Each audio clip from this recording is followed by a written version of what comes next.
Being the finance nerd that I am, every time I hear the word FIRE, I think financially independent and retiring early. I know, there's something wrong with me. But I did want to talk about the different levels to retiring early or being financially independent, because some people may not even know there's levels like a video game. And each level that you unlock means that you have more options to play with on what you want to do when it comes to work. Before diving into the different levels that you may not have heard of, or maybe you've already achieved, it's good to start off with what is a normal retirement. What are kind of the industry standards with coming up with a number that's needed for retirement, and then we can go from there. To start, we have an industry standard when it comes to retirement around the age of 65, 67. It's the rule of 25 or the 4% withdrawal rule, which is the same thing. How you come up with a retirement number that's needed is taking your spend rate per year in retirement and multiplying it by 25. Back of the envelope, that's how it's done. For someone that is scratching their head thinking, okay, well, how do I even come up with that number? What's average? Should I be spending $70,000 a year? What's a ballpark number? We actually have an average monthly spend or expenses from the U.S. Bureau of Labor Statistics. The average monthly spend is around $5,111, which comes out to around $61,000 per year. Taking that number, multiplying by 25, we come up with around $1.5 million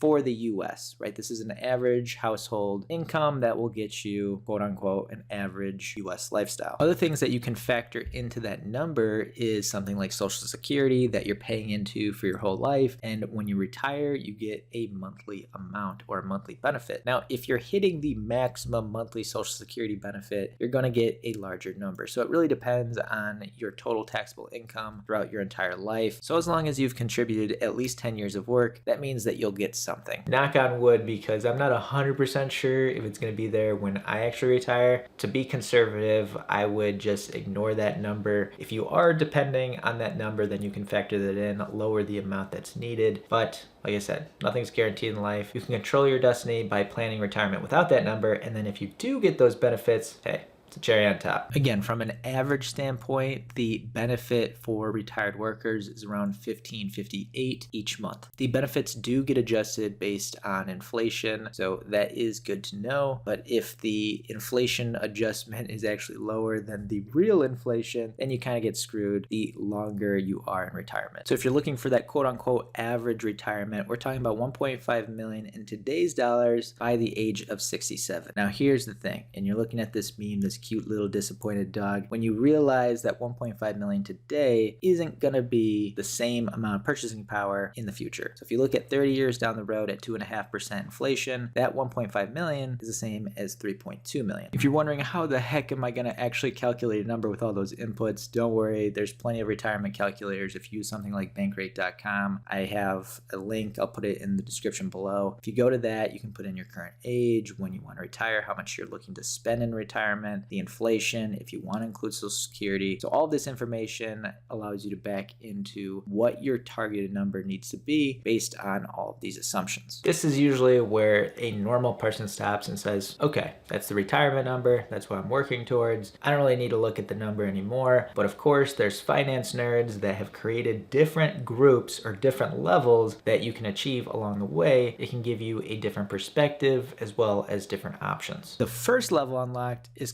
FIRE. And this is where you don't have to contribute any more money into your investment accounts in order to hit that number that we talked about earlier. This one's for those that are watching, constantly worried about hitting that retirement number. Hitting this FIRE number gives you a little bit of stress relief. You don't have to constantly worry because, hey, you're already on track, and that's not even contributing any more money. So by contributing on top of hitting this number, you're really increasing your chances of having more than that's even needed. The other great thing about hitting this level is if you're in a high-paying, stressful job that is killing you mentally and physically, you could have the option now to move to a lower-paying, less stressful job, have a better work-life balance. And some people may say, you're crazy, right? Leave a high-paying job. Why would you do that? Well, if you're on target and you don't necessarily need to throw a ton of contributions into investment accounts, remember the saying, health is wealth, is very true. So if you don't have your health when you actually retire, what was the point of everything? It really comes down to, are you really unhappy with your job? Do you want to lower that stress? And hitting the CoastFire number allows you to possibly do that. That doesn't mean that you can't cover your current expenses. You have to be able to pay for your current lifestyle. If you're looking for a calculator, you can just Google CoastFire calculator, or I'll link down below in the description this calculator. This allows you to put in how much you have, again, what was that targeted number that you're looking for, and it'll show you if you're on the right path. Then we have Barista FIRE, where you can quit your higher paying job, or maybe you want to be more flexible with your hours. This is where you need the money for either benefits, or maybe you need just a little money in order to live, but for the majority you can live off the investments without touching most of those investments, allowing them to compound. And the reason it's called Barista FIRE is because at places like Starbucks, you can actually get benefits being a barista. So you can get benefits even though it may not be your traditional 40-hour per week kind of job. And you can get those benefits if you're hitting those certain requirements. Another thing that people say is, okay, it's gonna be less stressful, you have a little bit more of a flexible schedule. I don't entirely agree with that, because I've seen what baristas have to go through, and if there's upset customers, you still have to deal with all of that mess, the rush hour of people needing their caffeine. I don't know if you necessarily want to be a barista, but this Barista FIRE doesn't mean that you have to be a barista, right? It just means that you take a lower paying job that allows you to make some extra money or cover your benefits. Once you're past that level, you've reached lean FIRE, which allows you to not work if you're super frugal and you make your money last a long time. Now, this isn't for everyone, because if you're looking at lean FIRE, you're looking to live a minimalistic life. Now, there's some other things that you can do when you've hit lean FIRE. And lean FIRE just basically means all of your basic living standards are covered, but there's not a lot of fluff. You can't go on fancy vacations. When it comes to the markets, if there's huge fluctuations, there may be an issue where you have to go back to work. It's kind of scary, especially if you take a longer break. Now, there's two other things that you could do. One, you could move to a cheaper location, move outside of the US or wherever you're living. If it's more expensive to live in your current area, you can relocate and get more for your money, more purchasing power. The only issue with that is you may be leaving behind family. It may be more expensive to come back and visit people. The other camp of people are those that are looking to take bigger risks with employment. Maybe they want to start a business and they can start the business without necessarily taking a salary right away. They can take some bigger risks. Maybe they can work for a company for a lower salary and just get paid in equity. Or maybe you can take your dream job where you're not really getting paid anything. So this unlocks some more options. After lean FIRE, you just have your normal retirement. So you've hit your number, you hit your retirement age, and you can retire. But for those that are looking for a more lavish retirement, welcome to Fat FIRE. And Fat FIRE comes down to having more FU money, mega yacht money. Really depends on what you consider a lavish lifestyle. It's taking that normal retirement and really putting additional padding around it, or expecting an even higher income than what you're used to in your current life. And instead of retiring with 3 million, hey, Fat FIRE for you may be 10 million. But there you have it. There are the different levels when it comes to FIRE. It may be a little overkill, but for people that like looking at personal finance, it's kind of fun. Let me know in the comments below what you're targeting. Maybe you actually have passed the level and you didn't even realize it. If you guys did enjoy the video, make sure to hit that like button, as well as consider subscribing to Main Street Wolf, where we talk investing, anything to do with money. Thanks guys for watching, and have a great day.